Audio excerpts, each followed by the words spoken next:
Halo teman-teman semuanya, jumpa kembali dengan Kak Ari. Kali ini dalam edisi video pembahasan tentang grammar bahasa Inggris. Nah, kita udah sering kali mendengar kata grammar. Dalam bahasa Indonesia, kata grammar ini diterjemahkan dengan istilah tata bahasa. Jadi, sebetulnya grammar ini adalah sistem dari sebuah bahasa. Jadi, dalam bahasa Inggris kita bisa bilang a grammar is a system of a language. Nah, yang sering menjadi pertanyaan bagi kita ketika kita mempelajari suatu bahasa asing, mungkin kita bertanya-tanya, apakah sebenarnya kita perlu tahu grammar itu apa atau enggak? Nah, ada dua jawaban tentang pertanyaan apakah kita perlu grammar. Jawaban yang pertama adalah jawaban singkat no. Kenapa no?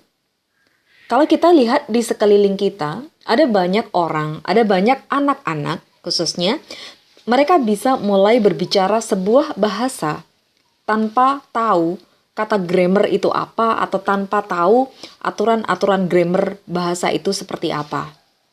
Nah, akan tetapi kalau kita mau mempelajari sebuah bahasa asing secara serius, maka jawabannya adalah yes, we do need grammar. Kenapa kita membutuhkan grammar?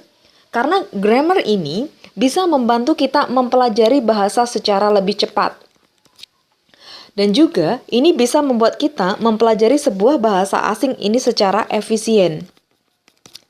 Nah, kalau kita mau belajar bahasa secara cepat dan efisien, bisa menjadi pengguna yang mahir, maka kita perlu belajar grammar dari bahasa target itu. Sebelum lebih jauh, kita membedah tentang aturan-aturan yang ada di dalam bahasa Inggris.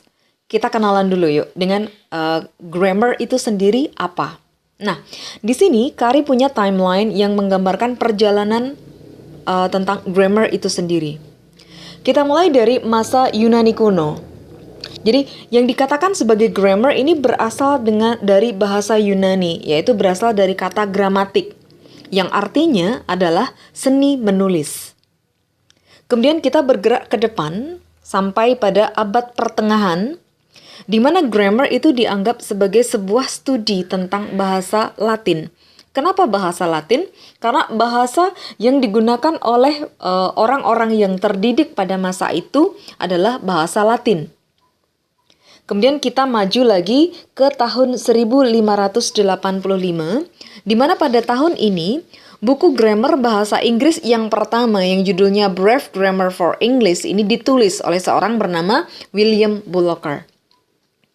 Kemudian kita maju lagi ke depan ke tahun 1762.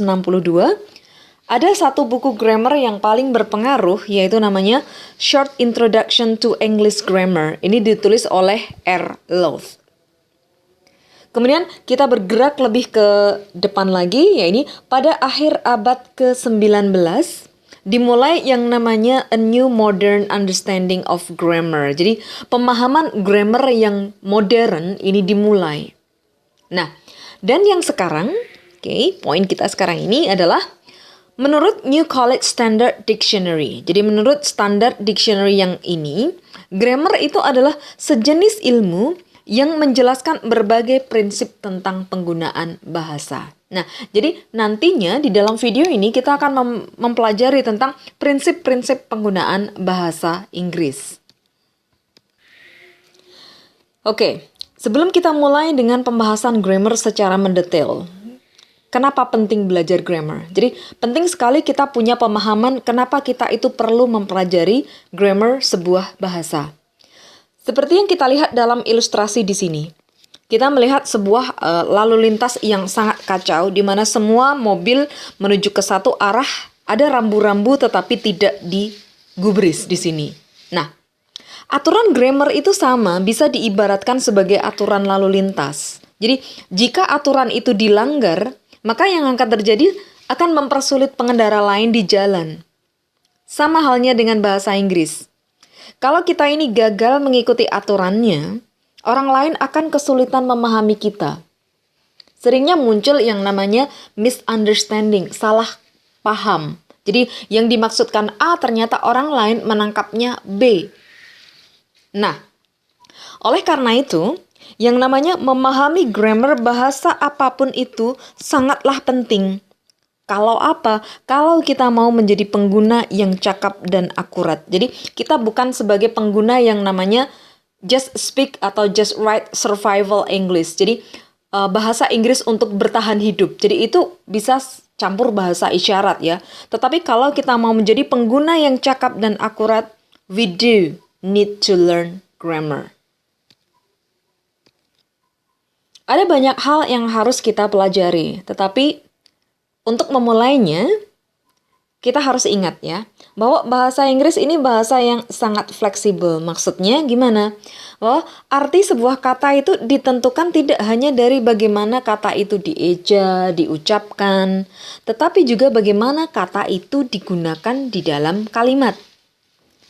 Jadi, langkah pertama kita untuk belajar grammar nantinya adalah kita mengingatkan kembali, merefresh pengetahuan kita yang sudah kita dapat sebelum-sebelumnya, baik di SD, SMP, ataupun SMA nantinya, itu tentang pengetahuan tentang yang namanya parts of speech, tentang kedudukan kata.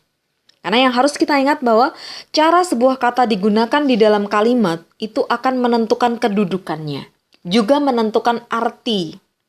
Sebagai contohnya, di sini Kari memilih sebuah kata yang sama-sama tulisannya fish. Fish, tidak ada perubahan dalam tulisan. Bacanya juga tidak berbeda. Nah, akan tetapi di dalam kalimat yang pertama, I ate fish for dinner. Di sini, kata fish ini kedudukannya adalah sebagai noun, sebagai kata benda. Di sini, fish artinya adalah ikan. Saya makan ikan untuk makan malam.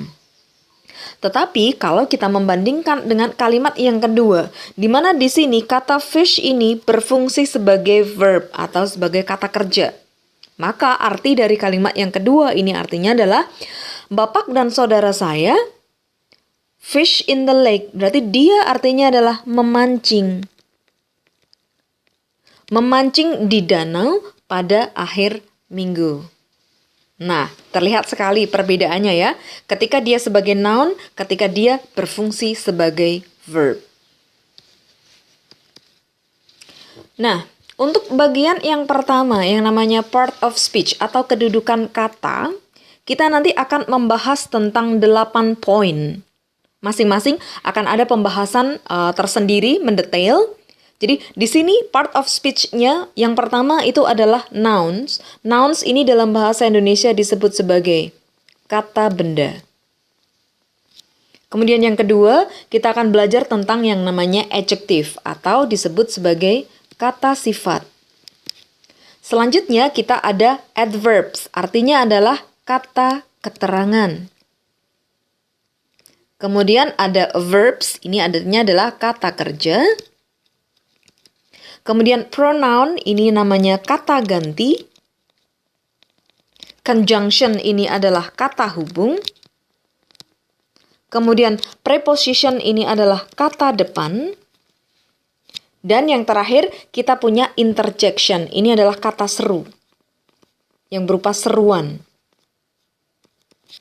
Baik, masing-masing akan ada video pembahasan tersendiri. Oke, kita akan mulai dengan video pembahasan yang pertama yaitu tentang noun dalam video berikut ini.